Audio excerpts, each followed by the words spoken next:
For this video, we're going to find out if ChatGPT is capable of translating languages. So let's get started. I'm going to demonstrate how ChatGPT could handle a simple translation. I'm going to enter a prompt right here and see if ChatGPT could translate this sentence in English. Impressive, I must say.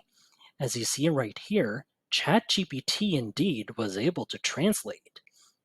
If you find this video helpful so far, please consider subscribing to help YouTube algorithm show my video to other ChatGPT nerds like us. Now, why don't we try the other way around, as we'll see if ChatGPT could translate this sentence to Tagalog.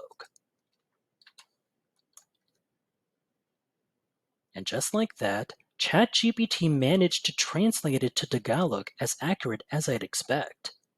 Here's something I'd like to try. We'll see if ChatGPT is able to recognize idioms and slangs from another language accurately. For example, I'll ask ChatGPT if it could translate this sentence here, which is based on the context from my language here. Matigas ang ulo means hard-headed or stubborn. So let's find out how ChatGPT could translate it accurately. As you can see, ChatGPT indeed was able to know the meaning of this slang. Overall, ChatGPT did a pretty good job at translating between languages.